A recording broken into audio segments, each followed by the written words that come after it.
రాజకీయాలకు అతీతంగా అన్న పదం అయితే సహజంగా చాలామంది యూజ్ చేస్తుంటారు. బట్ నేను దాన్ని ఒక వేస్ట్ పదం అంటాను. ఎందుకంటే రాష్ట్రపతికైనా కానీ ఒకటే ఓటు, ప్రధానమంత్రి గారికైనా ఒకటే ఓటు, మీకు నాకు కూడా ఒకటే ఓటు, ఆఖరికి రిక్షా పుల్లరికి కూడాను ఒకటే ఓటు. కాబట్టి ultimately somebody has to go to poll the his vote.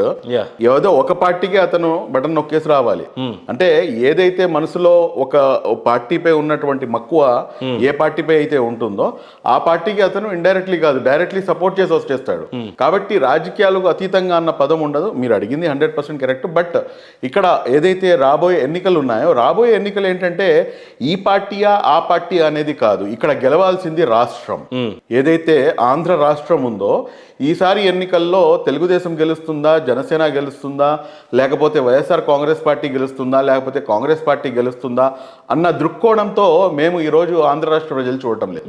మేము చూస్తున్నటువంటి కోణం ఏమిటంటే ఈరోజు ఖచ్చితంగా రాబోయే రోజుల్లో ఆంధ్ర రాష్ట్రం గెలిచి తీరాలి, ఆంధ్ర రాష్ట్ర ప్రజలు గెలవాలి, ఆంధ్ర రాష్ట్ర యువకులు గెలవాలి. ఏ పార్టీ గెలిస్తే ఆంధ్ర రాష్ట్రం గెలిచినట్టు అంటే ఏ పార్టీ అనేది కాదన్న. ఇక్కడ మీరు ఒకటి గమనించాల్సిన అవసరం ఏంటంటే ఏదైతే ప్రజల యొక్క 5 కోట్ల ప్రజల యొక్క ఆకాంక్ష ఏదైతే ఉందో, 5 కోట్ల ప్రజలు కలల కన్నటువంటి రాజధాని ఏదైతే ఉందో, 5 కోట్ల ప్రజల్లో దాదాపు 1.5-2 కోట్ల యువత ఎవరైతే ఉన్నారో వారికి రావాల్సినటువంటి ఉద్యోగాలు, అక్కడి యువకులు పక్క తెలుగు రాష్ట్రమైనటువంటి తెలంగాణలో వలస వచ్చి ఇక్కడ ఉద్యోగాలు చేసుకున్నటువంటి ఏదైతే దుస్థితి ఉందో ఇవన్నీ మారాలంటే ఏం జరగాలనేది మనం ప్రత్యేకంగా మనం చెప్పుకోవాల్సినటువంటి అవసరం లేదు. ఎందుకంటే ఈరోజు రాష్ట్రం చూసుకుంటే కనుక మీ రాజధాని ఏది అంటే మనం మొహం ఎక్కడ పెట్టుకోవాలో తెలియనటువంటి పరిస్థితిలో ఈరోజు రాష్ట్ర ప్రజలు మేము నెట్టివేయబడ్డాం. కాబట్టి ఖచ్చితంగా రేపు జరగబోయే ఎన్నికల్ని మేము ఖచ్చితంగా ఆంధ్ర రాష్ట్రాన్ని గెలిపించాలని ఇండైరెక్ట్ గా జగన్మోహన్ రెడ్డి గవర్నమెంట్ అసలు అందులో ఎటువంటి సందేహమే లేదండి, ఎటువంటి సందేహం లేదు.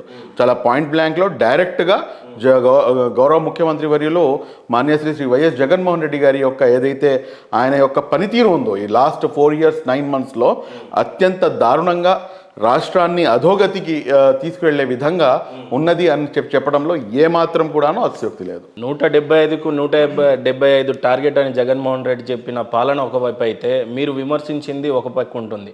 అంటే టీడీపీ మీద మీకున్న మక్కువ వల్ల జగన్మోహన్ రెడ్డి గారిని విమర్శిస్తున్నారా? అరే అది ఎవరైతే ప్రజలు ఉంటారో ఆ ప్రజలు దాన్ని చూసే ప్రజలు దాన్ని డిసైడ్ చేస్తారు. బట్ 175కి 175 అని చెప్పేసి ఏదైతే గౌరవ వైఎస్ జగన్మోహన్ రెడ్డి గారు చెప్తున్నారో మళ్ళీ 175కి 175 రావాల్సిన అయితే కనుక ఈరోజు ఎందుకని చెప్పేసి ఎవరైతే ఈ క్యాండిడేట్స్ ఉన్నారో క్యాండిడేట్స్ని షఫలింగ్ ఎందుకు చేస్తున్నారు, చేయాల్సినటువంటి పరిస్థితి ఎందుకు ఏర్పడింది? కాబట్టి ఇక్కడ పరిస్థితులు చెప్పే మాటలు వేరు, వాస్తవంగా గ్రౌండ్ రియాలిటీస్ అనేది వేరే విధంగా ఉంది. సో మొత్తం మీద అయితే ఫారూక్ గారు టీడీపీ పక్ష నేతగా ఎక్కువగా కనిపిస్తూ ఉంటారు, వైఎస్ఆర్సీపీని ఎక్కువగా విమర్శిస్తున్నట్టు కనిపిస్తూ ఉంటారు. మీరు ఇక్కడ ఏంటంటే ఫారూక్ షిబ్లీ అన్న వ్యక్తి 2014 నుంచి తీసుకొని 2019 వరకు ఇవాళ ఫారూక్ షిబ్లీ చాలా మందికి తెలుసు, కానీ అప్పట్లో ఫారూక్ షిబ్లీ అనేవాడు అంత ఎక్కువగా తెలియదు. కానీ నేను మీకు ఒక విషయం చెప్తాను. 2014లో గౌరవ చంద్రబాబు నాయుడు గారు ముఖ్యమంత్రిగా ప్రమాణ స్వీకారం చేసిన తర్వాత ఫస్ట్ టైం రాష్ట్రంలో ఏదైతే మన క్యాబినెట్ ఉందో ఆ క్యాబినెట్లో ఒక మంత్రికి కూడాను స్థానం కల్పించలేదు.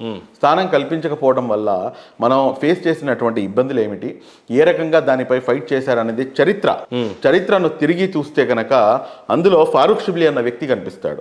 ఏదైతే వైజాగ్ ఉన్నదో వైజాగ్లో జగదాంబ సెంటర్ దగ్గర నుంచి తీసుకొని కలెక్టర్ ఆఫీస్ వరకు దాదాపు 1000 మందితో పాటు ర్యాలీగా వెళ్ళి మీరు ఎందుకని చెప్పేసి మీరు ఏదైతే మాకు రావాల్సినటువంటి రాజ్యాంగబద్ధమైనటువంటి హక్కు ఏదైతే ఉందో దాని నుంచి మీరు ఎందుకు దూరంగా ఉంచుతున్నారు అని చెప్పేసి ప్రశ్నించిన వ్యక్తి ఏకైక వ్యక్తి ఫారూక్ షిబ్లీ.